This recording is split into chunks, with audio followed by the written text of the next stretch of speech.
All right, we're getting into this lesson, and this lesson, if you remember, continues our discussion of the orbitals. In our introduction to orbitals lesson, we presented the three orbitals. We're going to talk about grammar, logic, and rhetoric in that order. Today, of course, is grammatical orbitals.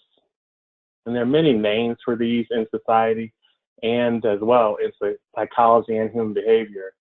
We're going to explore them because we want to find the patterns.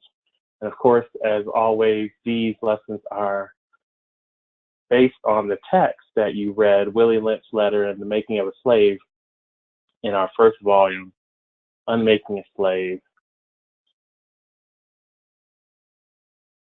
So I put in a slide to help you to remember, and we'll do this for each one of the orbitals. The orbitals, that's just a name that was given in the text, but there are many names. What we want to do is define them first off in every one of these, just to keep this in your mind, that they are illusions that create norms, fallacies, and arguments that serve to counteract our natural instincts. And what our natural instincts move toward are kindness, justice, and progress. We believe in and perpetuate these norms, fallacies, or arguments, and that's what causes us to remain in the grips of an unnatural existence. And that lack of a natural existence results in lots of negative outcomes for us, and especially as individuals, but also collectively as Black people in particular. So we want to get rid of these illusions. The thing about these illusions, as I said earlier, they're based in psychology and human behavior, though. So there is something to be taken from them, not just thrown away completely, but to be understood. So we'll seek to understand those, beginning with grammatical orbitals. In behavioral science, these orbitals are culture. They are the establishment of norms and behaviors that govern the choices people make. The challenge with these orbitals is that they're collectively maintained and even passed down from generation to generation, often without question. Families use any means necessary, including shame and violence, to ensure adherence to these norms.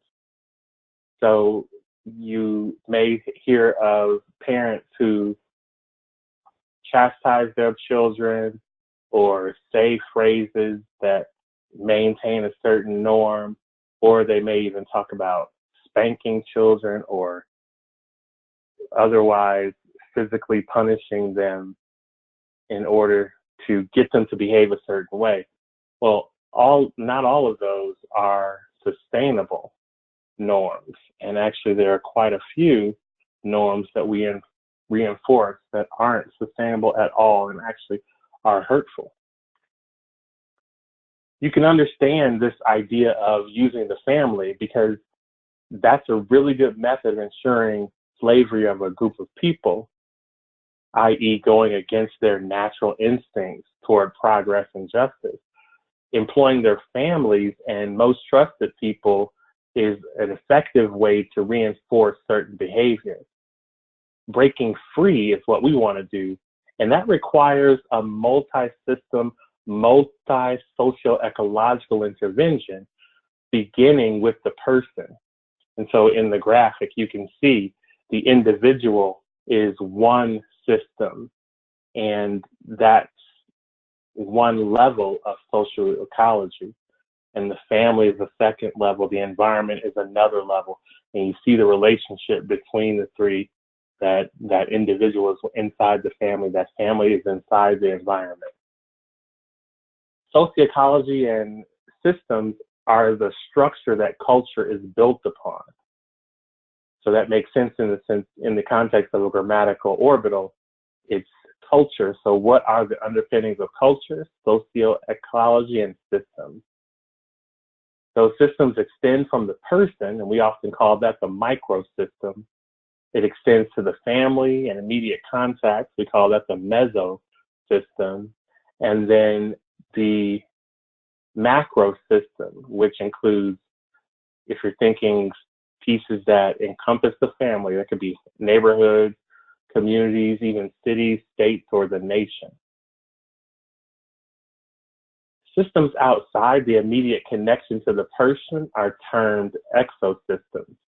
And these systems are not directly touched by the individual. So if we're looking at the individual as a child who is in a school, the school is the mesosystem. Or if we're considering it as outside the family, we may consider it as a macro system beyond the family. Typically, though, we consider it a mesosystem. So if we wanted something where the child did not directly interface with it, maybe it's an after-school program from a local church. That child doesn't attend that program, but that program does have relationships with schools and other families. So in that sense, it would be an exosystem.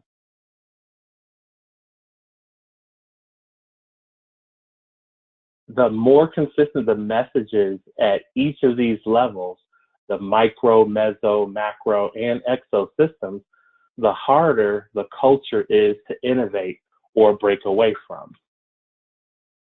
Well, it doesn't even stop there. Culture depends on the influences accepted as the standard of behavior. It works best if the standard of behavior is inculcated in law, some kind of book, or an institution. In this way, the culture is separated from any one individual. And then leaders get all the latitude for interpretation of those rules within that book or that institution without the visible human frailty and the potential inability to live up to the standards. This pretended or invisible standard of piety is used to shame others for not following the standard, even though the standard is impossible to maintain. So we already talked about that shaming and maybe even violence perpetrated by the family to maintain a standard. And then institutions can do that as well through this mechanism that we just described. Stated simply, the grammatical orbital is a culture that supports conformity, and specifically conformity in the hive mind narcissism. You want to look that up, but also idols and imprecise language. And that's really important because it leads to a misunderstanding in culture and low comprehension rates, so that you can talk with people, you can use words that are or should be common because they are, grounded within the lexicon, but people don't know what they mean because they're used to using lower form words, imprecise language. You ask someone how they're doing and they say good. They can't even say great. They don't even have any other words for how they're feeling. You ask someone, how are you feeling? And they say, fine. That level of imprecise language is one of the hallmarks of a grammatical orbital. Let's make it even more plain through an example. I think a good example is in strict sects of religiosity. These sects, S-E-C-T-S, being groups. And without giving inordinate amounts of attention to the scandals of religious organizations, of which there are many, perpetrated by their members as groups or their members as individuals, suffice it to say that the standard promoted in strict religiosity is not being lived in daily life. Rather than the popular culture view, we're not going to get into that, or what institutions promote in their marketing. What I want you to focus on is to consider the creation and maintenance of religious doctrine. That's the center of this example. So how is that done? How is religious doctrine created and maintained? Well, as we learned, the process is one of enforcing culture on individuals. The beginning would include identifying a pattern of behavior that is expected of everybody involved, all the participants. These are called the culture. I mean, they are the cultural norms and behaviors. Typically, religiosity or religion ups the ante on this by suggesting that their pattern of behavior, the pattern that's talked about and espoused, is a pattern that should be followed by everyone, all people. So if we were keeping with our process, the next step would be to produce the culture in laws or books that are outside of any one person. And again, it's important that they're outside of any one person, because then you can hold the standard up without requiring it to be followed.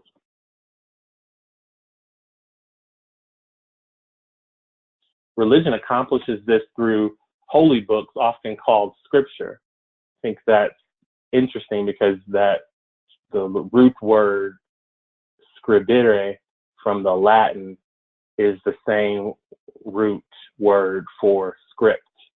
So they create this script, and in that script, it's an important step because it allows the rules to be presented without any person being evaluated for whether they're following it. Another way to say that is whether anyone can follow the rules is irrelevant because they are the rules regardless. So you can hold up a standard, even if it's a standard that is unreal for people. And then, of course, you can fault people for not following it. What I want you to realize is that texts that are considered sacred were compiled, prioritized, translated, and interpreted by scholars. And so just because they're old, a lot of people take them as fact and they take them as rote.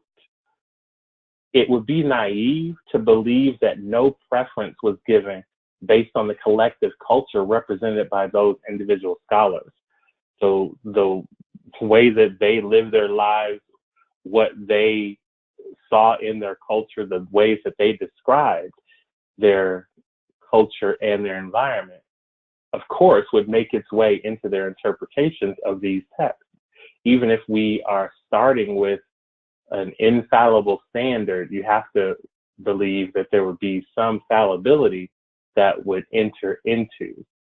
And so that creates this question of what do we do with that? But before we even get to that question, we've got to recognize this idea, I called it self-absolution. So number one, the standard itself is flawed, but that's not the important argument. The challenge is that those who are in power and position in the culture are above the standard. They uphold this standard and require it of others, but they're above it because they created it, because they hold the power to interpret it. The standard doesn't extend to their personal behavior because their status allows them to forego the rules. They're focused on spreading what they, present as the truth is their focus on spreading that truth is a means to exempt them from that standard. Their admonishment of the standard is devoid of the principle that would allow for holistic inclusion and acceptance of human nature and fallibility. The idea that we're not all perfect.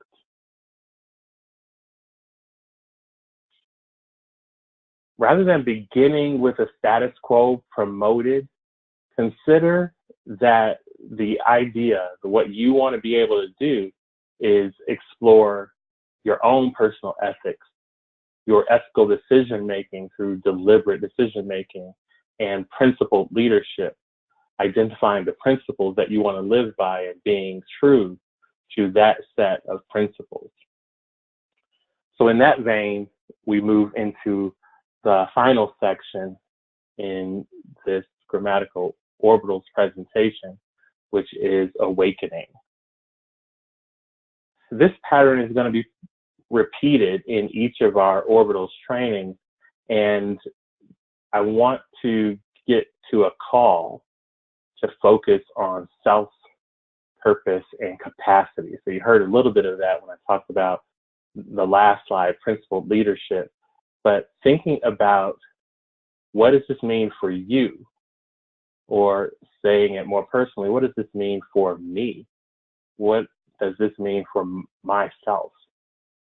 What does this mean for my purpose? And what does this mean for my capacity? We want to extend that capacity to social capital and collective activity and create a culture of replacement, even if it means creating a new culture, not living by what is necessarily expected of you, but living by what makes sense for you. And then as a safeguard, this culture should be reviewed and creatively destructed, which is a really specific type of review. Make sure that's periodic, because we want to make sure that this culture, the culture that you create, can evolve and develop. It can change over time and respond to the fact that we are fallible individuals. We do make mistakes. We can learn and we can grow. So let's start with introspection. And here I want you to focus on being yourself. How do you get through this grammatical orbital? You've got to understand who you are and be yourself. You got to find out what it means and who that is. When I talk about being Michael Alistair Stone Wright, what does that mean to you? You've got to figure that out. It starts with recognizing that you have a unique contribution to make on the world. It is as simple as getting comfortable with your interests and your preoccupations. It's also as challenging as finding a message, a vehicle, and the inspiration to build something and monetize it. The challenge, of course, is that culture may be suggesting that you conform and thereby gain some reward of being a part of a larger group.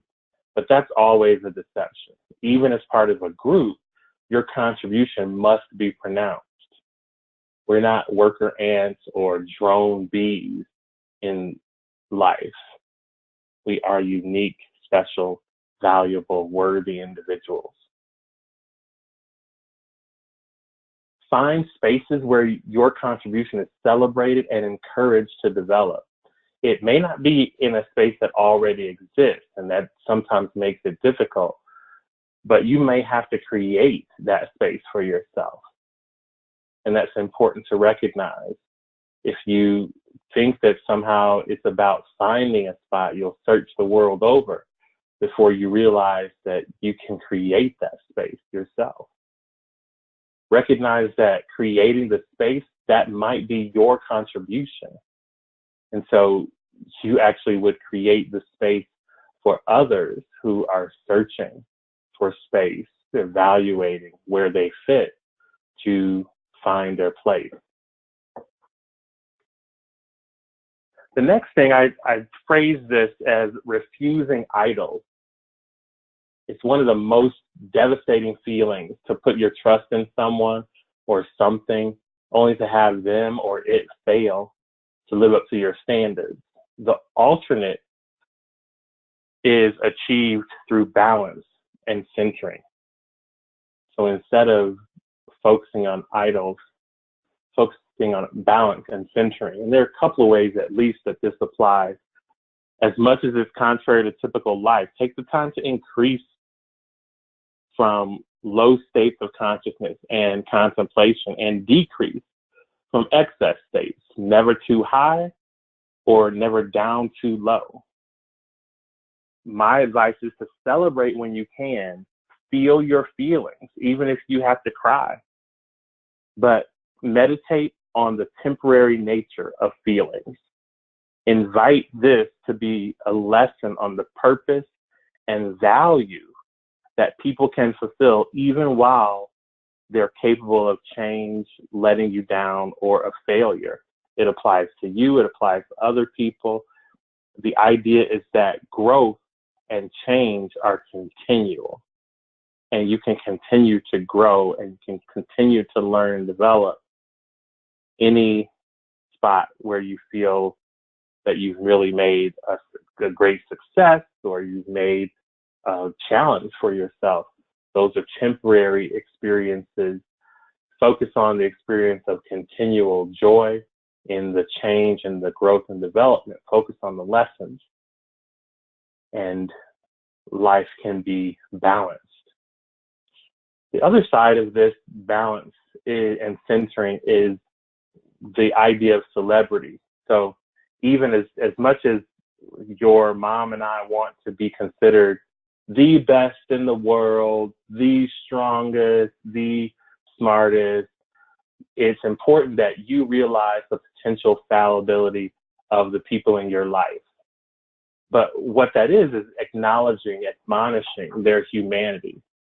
This allows you to create expectations that are not overestimating or underestimating individuals. It's an approach that allows you to forgive when necessary and sever ties when that becomes necessary, if ever. You are worthy of respect and consideration. So when you're in a position where you're being repeatedly disrespected and treated poorly, that's not acceptable, no matter what position the person is in, their celebrity, or their relationship to you. You should always be respected. You are worthy of that respect and consideration.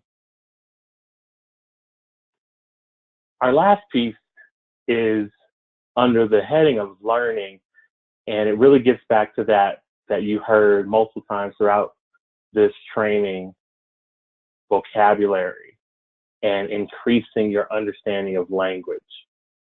Not just language, but also expression, because there's some 93% of communication isn't even in the words, but you want to also know the words. Reading is your best bet here.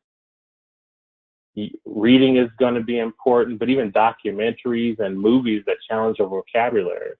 And the point there is that they cause you to research new words. Even movies and documentaries can be useful in that way. Anything that sends you to reading and expanding your vocabulary. You want to make sure that you read diverse and multiple writers who present differing perspectives. You want to have a basis for your thoughts that is not just what feels right or what's been served up to you at this point. What people have fed you, what people have said, even, really smart people and people that you trust, i.e. your parents. It's important that you have your own thoughts and that you understand where those thoughts come from and that you can articulate those. You're going to find, as you think through some of the things that you've been taught, especially as we have already found out in schools and even outside of the household, that they don't serve you as well as another option might serve you. And that's important for you to have an understanding of and be able to deal with proactively. Make sure that you talk with people. Increase your capacity to converse in different arenas of your life, whether it's out at the restaurant, in home with your sister, out at the grocery store. Seek to understand where others who differ and contradict your point of view are coming from. Ask questions and seek answers. Also, maintain a healthy amount of skepticism, i.e. don't believe everything that you hear from people.